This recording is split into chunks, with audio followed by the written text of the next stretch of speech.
Hello and welcome to another episode of The Cellcast, the animated series.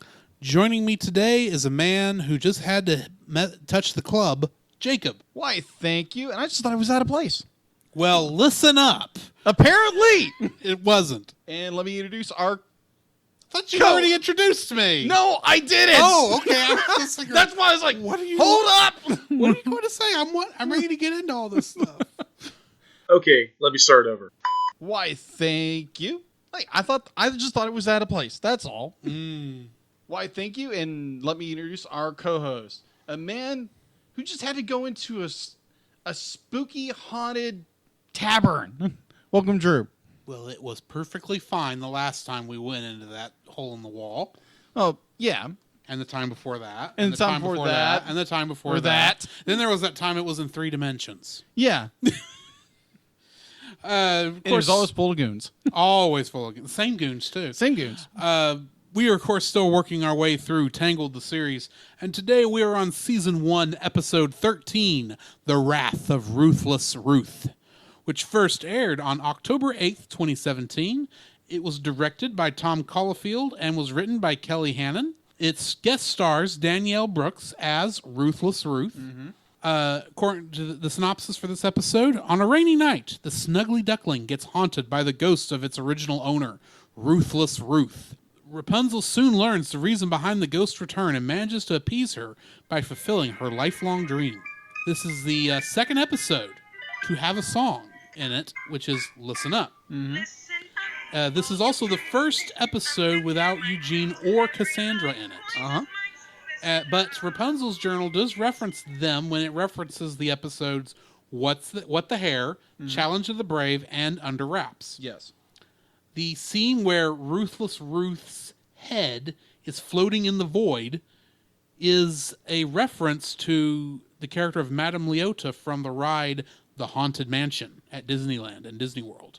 And the scene where the possessed mounted deer head turns to look at our main characters and speaks to them is a reference to the Sam Raimi horror movie, The Evil Dead 2. Oh, okay.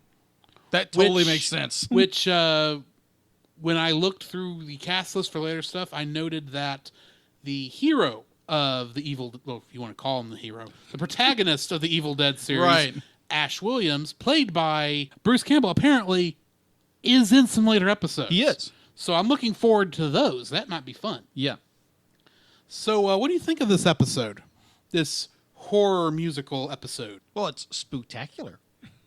I do kind of get the feeling this was written as the season's Halloween episode. It was. It aired a couple weeks early, like most Halloween episodes actually do for cartoons. Yeah. Because they leave the actual Halloween night, since they know no kids are going to be home to watch this. So I was not expecting ghosts in this television series. Yeah. I don't know why that was the farthest thing from my mind as something that was a possibility for the show. But the fact that they do have her in this, and she's got a pretty decent song, and at least we are learning more about the Snuggly Duckling, which admittedly I can see someone like Ruth naming a tavern the Snuggly Duckling instead of any of the people who were going to the Snuggly Duckling naming it that. Yeah. Because even though they were all trying to be... They were trying to hide the fact that they were... they had dreams that were not quite nasty and villainy and manly. Right. But I can see her naming it that, and the fact that nobody ever questioned it because, oh, it's Ruthless Ruth. She disappears for days, and she always puts... And for every person she was unlucky to cross her path, they put marks in her, she puts marks in her club. I'm thinking, I can see that, actually. But then they try to say, oh, no, that's musical notes. Yeah. And I'm going, no, it's not. You're telling me you didn't have, at the very least, a flatter board to mark this on. And plus, you had music in the cave. Yeah. You're telling me you didn't write it on that music? You had to carve it into this club that is literally not long enough. No, it's for not. the length of the song. Not even the main chorus line is in there. This is just me going crazy on this. It's still an interesting idea for this story, and interestingly enough, I think this actually fits into the overall story a lot better than some of the other episodes we've had so far. Okay. Because we do get at least some more character development for King Frederick when he accidentally reads her diary. Yeah. Or her journal, whatever it is. It's a lot more of his paranoia. Right.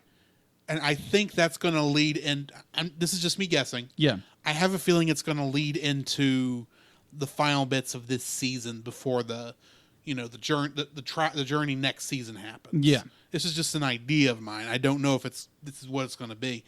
But yeah, I mean, this is a fun episode. It's, for the most part, you could laugh at this episode. It doesn't have a whole lot to do, but it's just kind of a fun episode. But it does, how it leads into like the rest of it's like, okay, yeah, and because how the episode begins and how it ends, are entirely different flavors to the middle of the episode, right? Because you just feel like, okay, we have this episode, we need to make it work in the series. That's true. It's kind of what it feels like. Yeah.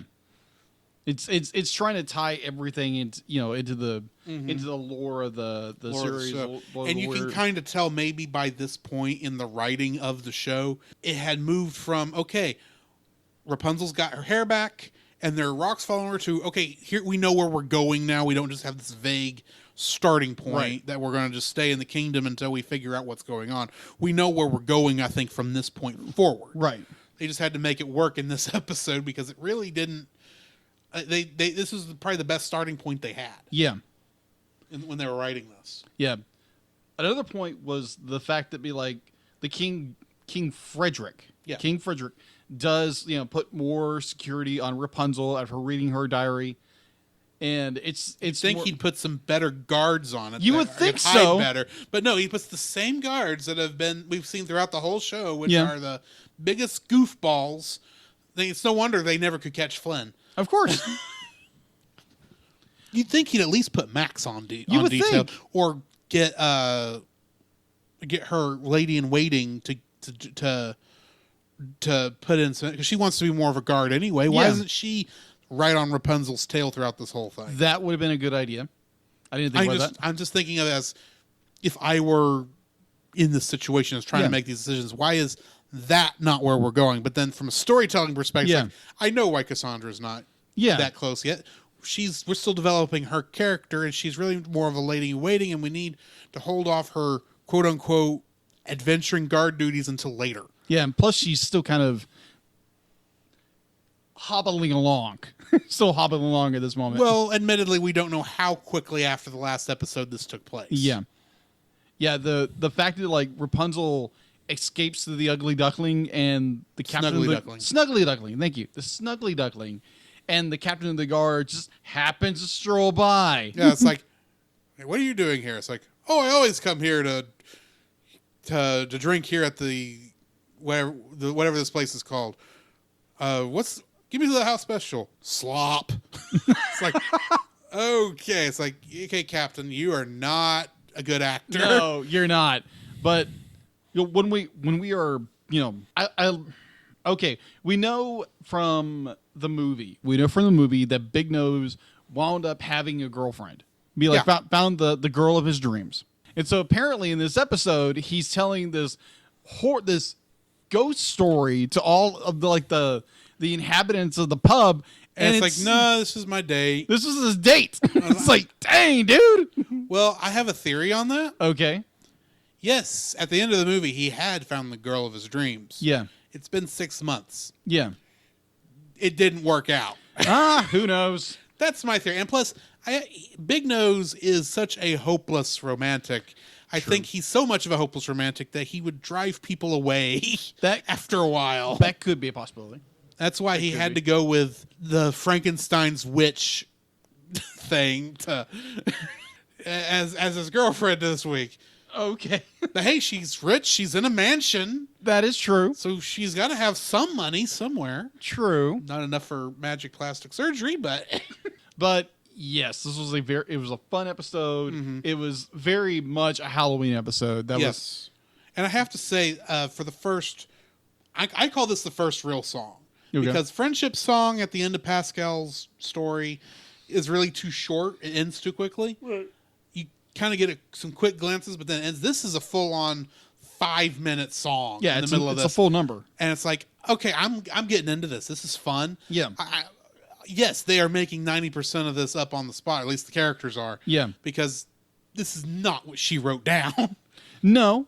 And then you have the captain of the guard be like, "Oh, I don't sing," kind of arcing back to Flynn from the movie. And Yes. it's like, "Oh, I don't sing." He does, and he's fairly good at it. If you don't sing, we're never leaving. Oh, well, Exactly. listen up. I don't remember the rest of the song.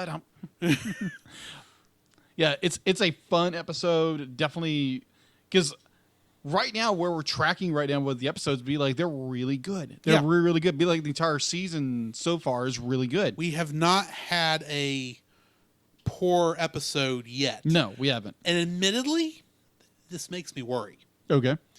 Because no matter what show I've ever watched, live action, animated, what have you, you got to have, if you've not had a poor episode by this point, and by poor I don't mean bad, I'm just mean not as good. Yeah. It makes me worry that we're about to see the other shoe fall, and it's going to fall hard.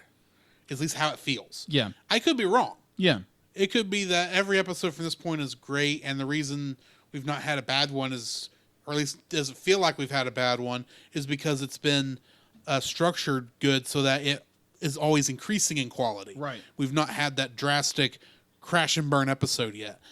And I hope we don't get one. I always hope when I'm watching a show we don't get a crash and burn episode, but these are 24 episode seasons in this show. Statistically, it's going to happen. Yeah.